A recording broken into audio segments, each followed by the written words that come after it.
Maquiavel e a política moderna. A Europa foi revitalizada nos últimos séculos da Idade Média pelo reaquecimento do comércio e pela agitação da vida urbana. A transição do feudalismo para o capitalismo foi aos poucos modificando os valores, as ideias, as necessidades artísticas e culturais na sociedade europeia. Mais confiante em suas próprias forças, o homem moderno deixou de olhar tanto para o alto, em busca de Deus, passando a prestar atenção em si mesmo. O homem se redescobre como o centro das preocupações intelectuais e sociais, como criatura e criador do mundo em que vive. É nesse ambiente que nasce Maquiavel, o inaugurador da política moderna. Nicolau Maquiavel nasceu em 1469, em Florença. Seu pai era doutor em leis e deu educação razoável a seu filho, já que sua família não era abastada. Maquiavel mostrava-se habilidoso e desde os 12 anos redigia bem em latim. Vivendo na Península Itálica, que ainda não era Itália, que mais parecia um quebra-cabeças de ducados, principados e o estado eclesiástico, ele observa acontecimentos que marcaram sua análise política. Aos 9 anos, assiste ao assassinato de Juliano de Médici na Catedral de Florença e o ferimento de Lourenço de Médici, que escapa com vida numa tentativa da tomada do poder pelo sobrinho do Papa Sisto IV. Também viu o aumento da popularidade de Lourenço depois disso, e outros de seus grandes feitos. E depois da morte dele, a incompetência de seu filho, Pedro, em defender Florença da França de Carlos VIII. Maquiavel observou o surgimento do governo teocrático do rei francês, inflamado pelo religioso Savonarola. E também vê a falta que fez ao religioso um exército para combater as influências externas, principalmente do papado, com o qual entrou em choque. O resultado não poderia ser outro. Savonarola foi preso, torturado e morto em praça pública pelo governo florentino.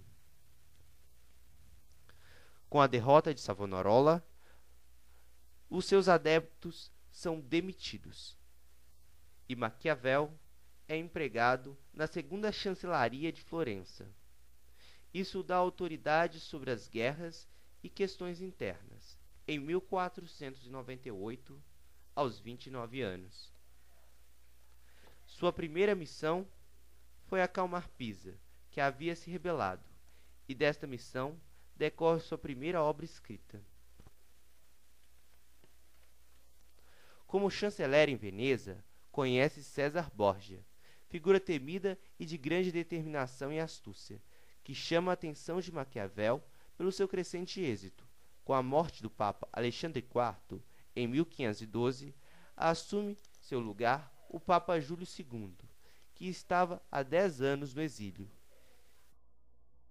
Este une-se ao rei Aragão de Nápoles para dominar Florença e reconduz a família Médici ao poder.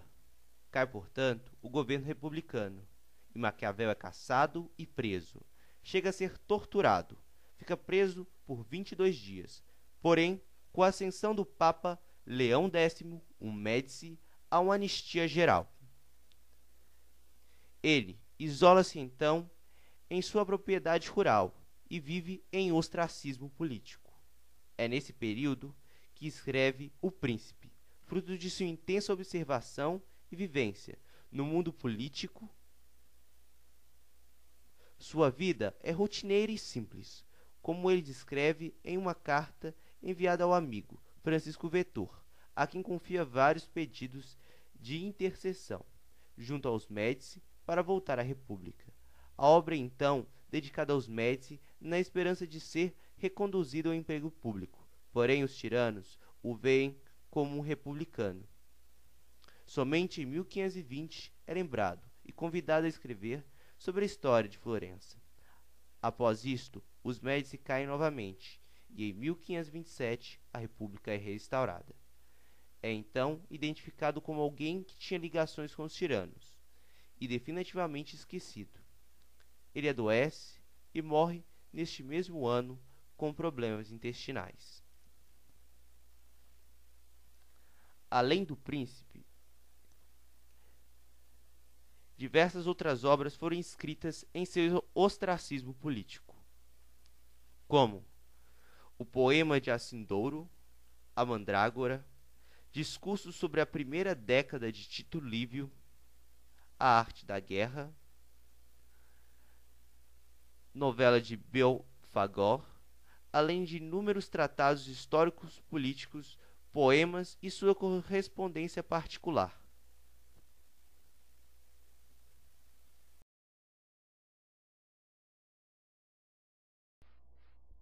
Caído em desuso, desde a decadência do Alto Império Romano, o título príncipes, utilizado no Senado, ressurgiu na Europa medieval, como designativo de soberano de um Estado. Maquiavel adotaria o termo com essa acepção, especialmente porque, no século XIII, a partir do direito romano, ressurgia a ideia do príncipe absoluto, que reuniria em sua pessoa todos os poderes e cuja vontade fazia lei. A obra mais importante de Maquiavel dá dicas sobre o que um príncipe deve fazer em diversas situações. Como o príncipe terá êxito em seus objetivos, os tipos de exército, os tipos de governo, os tipos de Estado, etc. Ele usa exemplos bíblicos e históricos, como Moisés, Alexandre o Grande e Dario, entre outros, mas também utiliza exemplos de seu próprio tempo. Ele, nos últimos 3 capítulos de O Príncipe, revela seu grande segredo, o amor patriótico pela Itália, e seu grande anseio que um príncipe unificasse. Provavelmente, ele ficaria feliz em saber que a Itália foi unificada em 1870.